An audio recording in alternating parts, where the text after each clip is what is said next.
Billy Boulevard, Cigar Rant, number 13, Whiskey Warfare.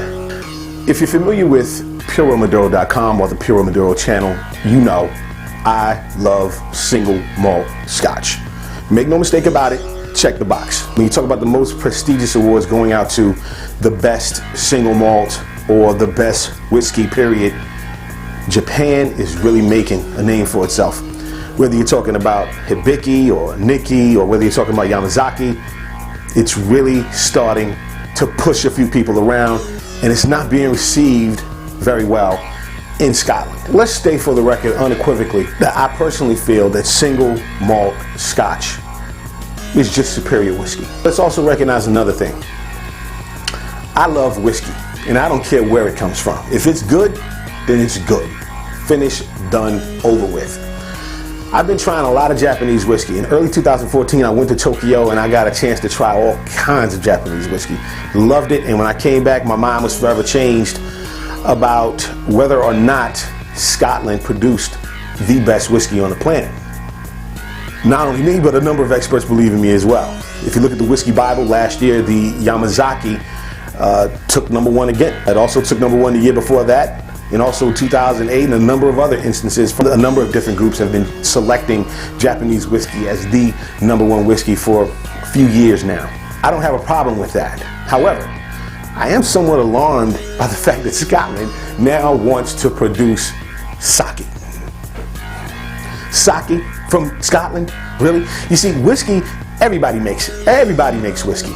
Just like everybody loves fish, right? But everybody doesn't make sushi.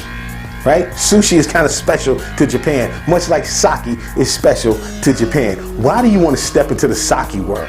What do you think that's going to do? How is that going to help you regain from the losses that you're taking every year from them making the best whiskey? Come on, Scotland. A little tough love here. A little tough love.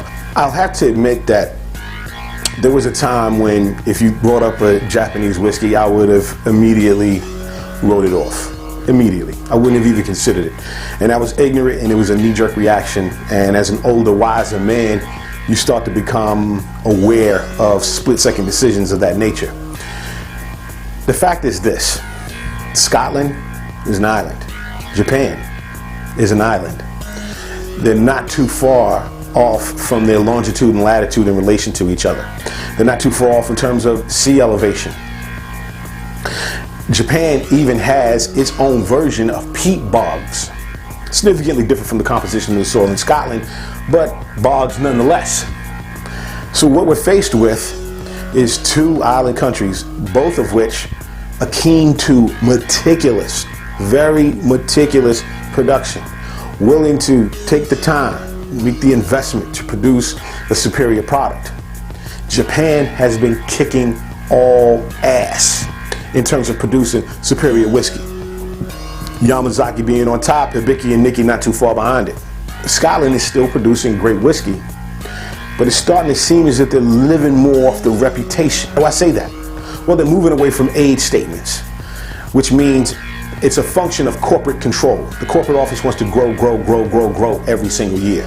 They're not going to like the fact that you have multitudes of barrels losing a very small percentage in the form of the angel share to the atmosphere every year as they age. Now, there's two ways of looking at that. If you're a consumer, you see the angel share as the barrel exchanging or evaporating some of the whiskey to the atmosphere, but the atmosphere coming into the barrel, giving it a distinct flavor of the region.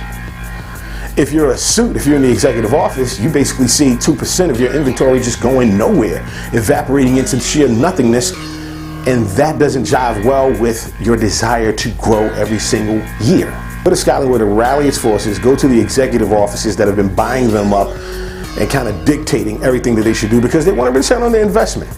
You know, if you're a distillery and you have a superior product, but you know you need to keep the lights on, you know that you need to just make it to the next quarter. When you sign that line with that corporation who's going to infuse you with the cash, make no mistake about it, they're going to dictate things to you, but you're going to have to communicate with them.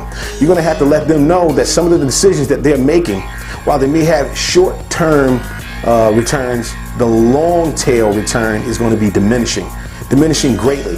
You're going to alienate the people who love your product. But guess what? No longer are you the only one that's producing great whiskey. Japan is producing great whiskey. America is producing great whiskey. The English are also producing great whiskey.